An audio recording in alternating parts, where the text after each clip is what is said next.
History relevant. Problem 24 in the Rhine Papyrus, by which the problem is solved by means of an unknown quantity, aha. This is the earliest example of algebraic procedure. Right, did we know then that black people invented algebra? There's the proof. And therefore, if people knew their history, if people knew that their history was relevant, then they wouldn't want to be trying to aspire to be somebody else. That's right, that's right. It's true, you certainly wouldn't want to determine the circumference of the Earth unless you had, of course, presupposed that the Earth was round. We want to point that out. All of the mathematics that we study today has its roots in Africa. We can start off simply with counting.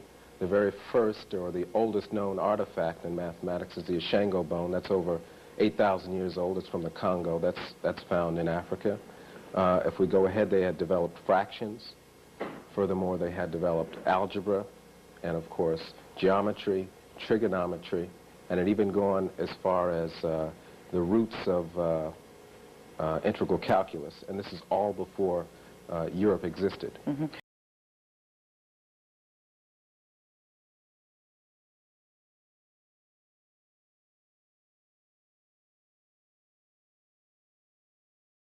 All that to say is that the proto-technology necessary for the eventual creation of high culture or civilization, again, we find it in sequence in Africa before we find it anywhere else. Now, it isn't just proto-technology we're talking about. We're even talking about intellectual culture. This is the Ishango bone, discovered in Zaire, it's about 10,000 years old. It demonstrates, for one thing, a counting and numerical system, a binary counting and numerical system, and it's also apparently a lunar calendar. So here we see, shall we say, the prototypes of science also making their appearance in Africa before they appear anywhere else in what is now Zaire. Oh goodness, I'm afraid of this. This is the title page from the Rind Mathematical Papyrus. Unfortunately, it's on its side, so you almost have to turn over like that to see it. I apologize. Nonetheless, mathematics did not begin with the Greeks, even the Greeks say so. Geometry was an African invention. And Pythagoras admitted as much. And so did everybody who came after him. This is the Rind Mathematical Papyrus that is 4,000 years old. This is the title page. I'm just going to read you the translation of the title page. The entrance into the knowledge of all existing things and obscure secrets. Interesting title page for a mathematical treatise.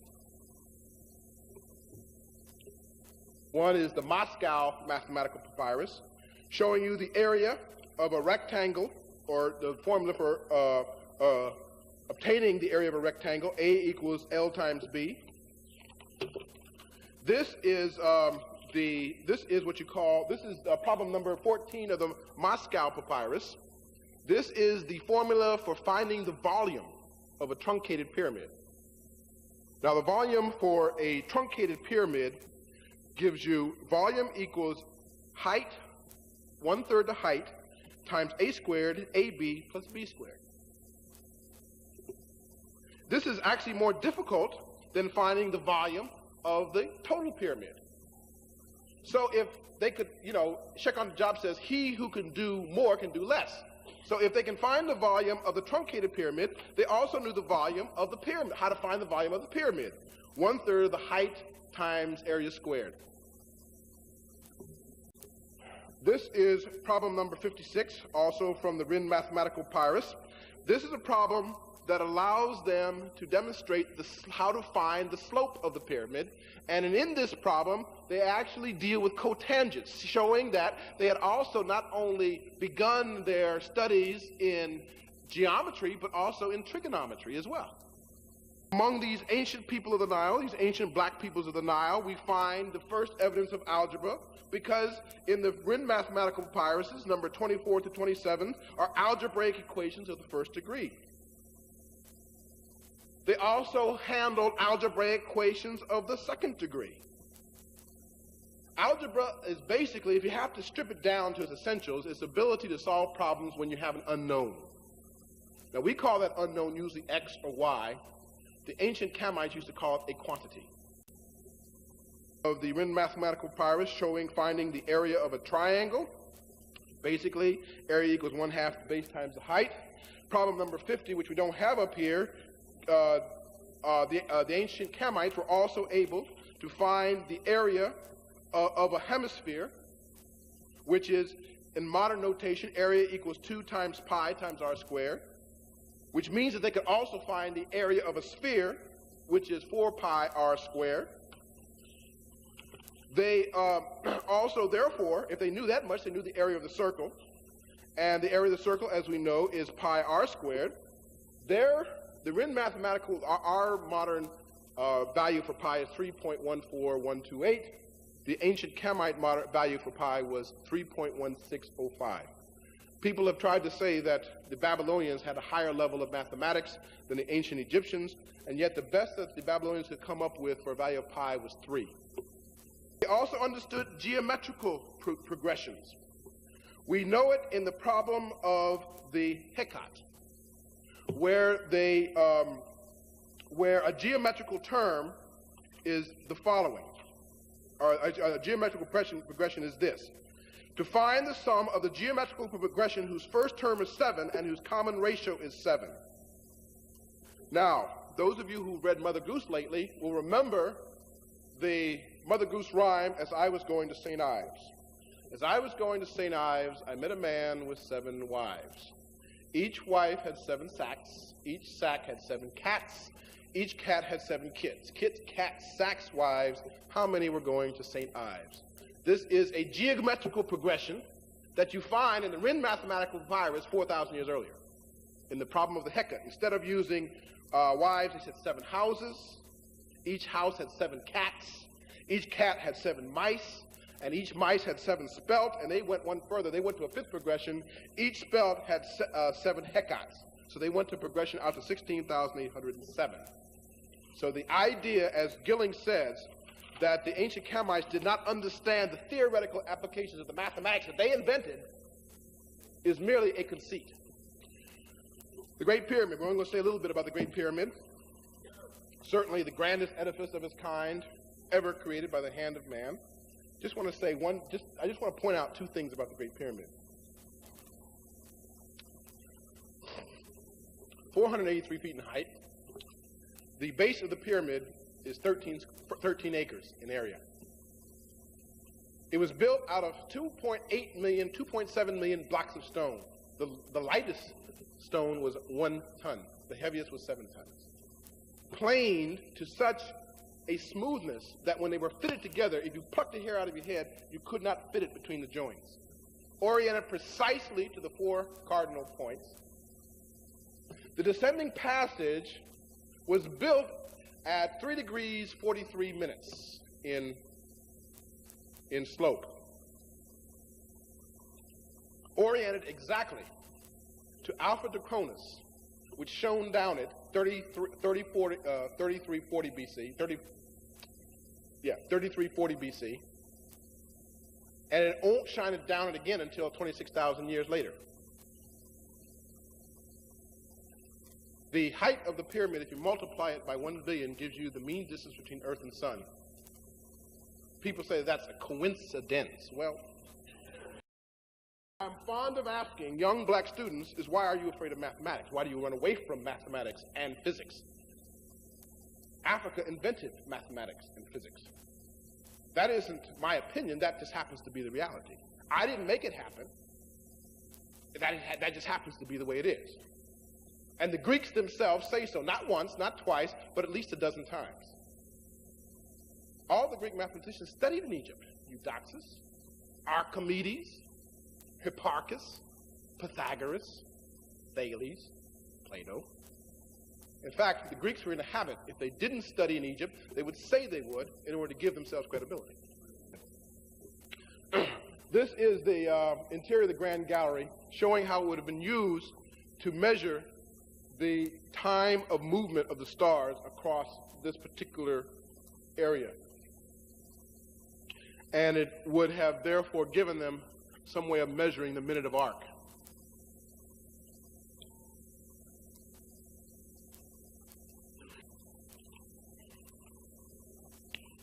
This was found. This was found nearly 2,400 years ago in Alexandria in Egypt. People for a long time, I mean, it's dated that time. It was found 100 years ago. People thought it was a bird for a long time until a NASA engineer says, well, look, no bird has that kind of a body. No bird has reverse dihedral wings, and what you can't see is no bird has a vertical tail. He says what this was 2,400 years ago is a glider, an aerodynamically sound glider. Now, don't come out of here and say Dr. Finch says that the Egyptians invented powered flight, that they beat the Wright brothers by 2,400 years. And I'm not saying that, but they were experimenting with aeronautics 2,400 years ago. As I am fond of saying, to quote Solomon, there's nothing new under the sun, or the Finch corollary is, the only thing that's new is that which has been forgotten. Didn't just happen in ancient Egypt, even after Egypt had left the historical scene. This is a iron smelter from Tanzania going back 2,000 years, able to achieve temperatures of over 3,000 degrees Fahrenheit. Temperatures not possible in Europe even 100 years ago, or 120 years ago. In fact, East Africa was known for the quality of its iron and steel. It was called wood steel because the Indians, that is from the continent of India, used to import the steel to make their famous Damascus swords. Damascus swords weren't actually from Damascus. So we see that either technological prowess was evident in Africa outside of Egypt as well. Now, let me see. I think I got another slide here. Yes. I think they stopped doing this about 500 years ago, but they preserved it in their oral traditions. In other words, how to build one of these smelters, which is built out of termite mud. They use termite mud because it's impermeable to water. Now, it's very interesting. During World War II, of course, there was no commerce back and forth to Africa, so Africa went into an acute iron shortage and steel shortage because they'd been getting it from Europe. Well, from their oral traditions alone, they reconstructed the smelter and then proceeded to produce their own iron and steel.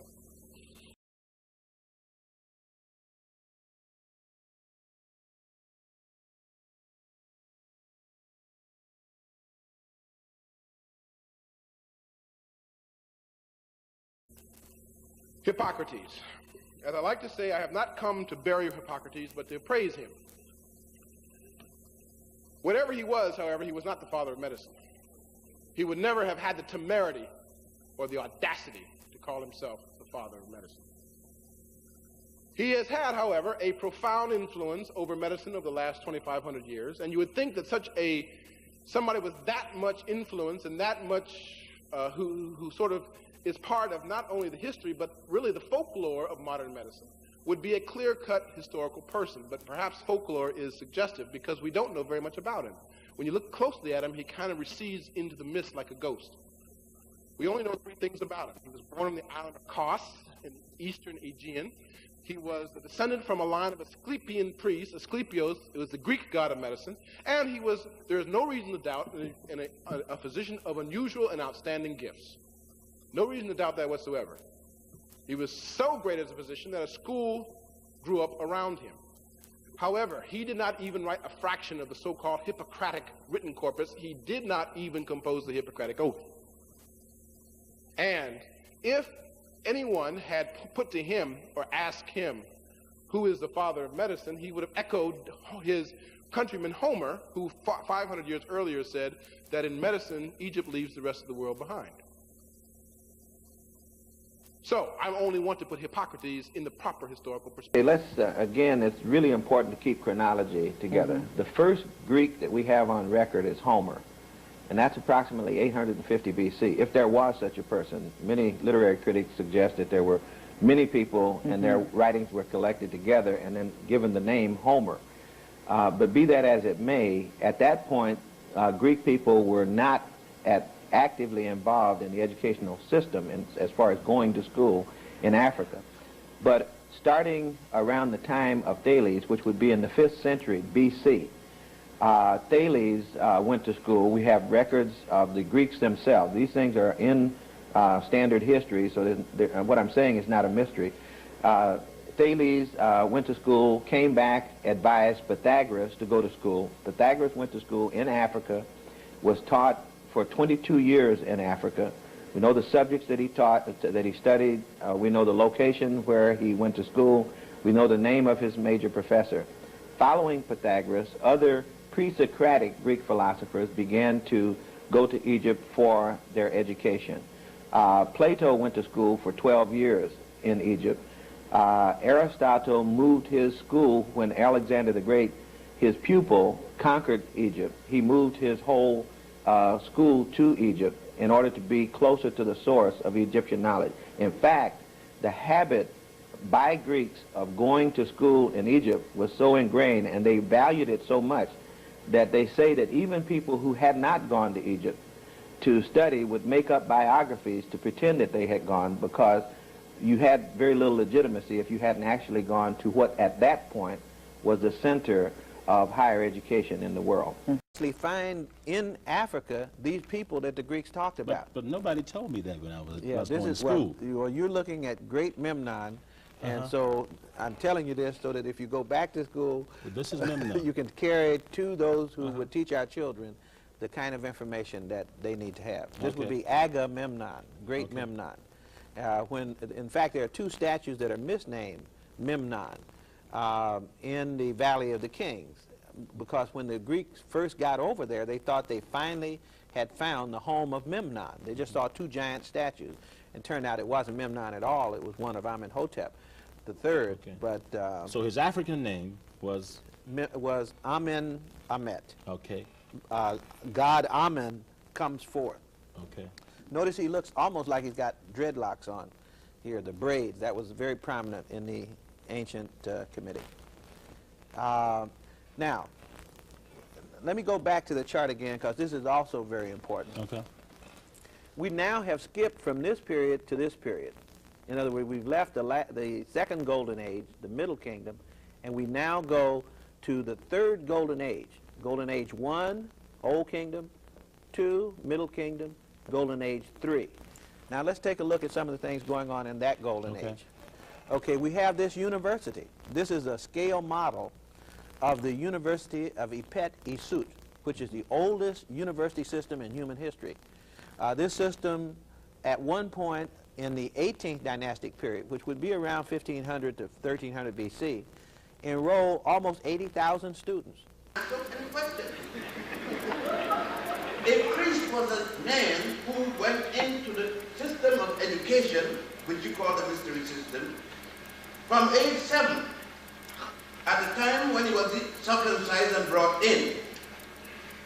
At age 47, 40 years of training, studying the 7 liberal arts, science, law, engineering, all that goes with it, and he had qualified in each of his degrees. He became known as a priest. So that means that you who spend 4 years for your bachelor's, 2 years for your master's, and another 2 or 1 depending for your doctorate, you would have just begun to study. And you're talking about a long time of study. You would have been there 40 years without ever going to see your parents or anyone else. Why didn't we know about this? Because if you go among the Bushmen and the Kalahari, or the Wooga and the Luga, you're not going to find mathematics. Antic. Look at mathematics in Europe. It was nothing. Do you know that when the number system 1, 2, 3, 4, 5, 6, 7, 8, 9, 10, that's Hindu, the Arabs and Africans invaded Europe as Moors, and the Arabs brought from India the numbers Fibonacci, yes, brought it to Europe first in 1202, but the Europeans didn't accept it because the church said numbers are works of the devil. It's as late as the 17th century.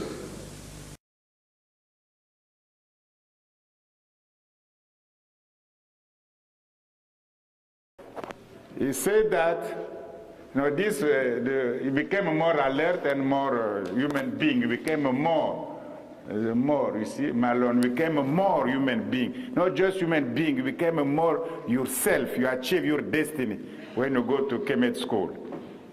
You became a human being, more human. We are a human being already, but more human being. That means more wise. And when you go to Kemet school, when Plato himself compare what they do in Kemet school, I give Greek because it will be no debate. You see, it's our school in Greece, the way we are doing things is just for creatures like pigs. You see, like pigs. You see, and he say myself, I'm ashamed. Myself as a plate, I'm ashamed. We do things like that is a shame. And also, not only for myself, as for all Greek, the Greek world is a shame. What we can do, our education, when you compare with Kemet, is not even for human beings, it's just for pigs, for animals.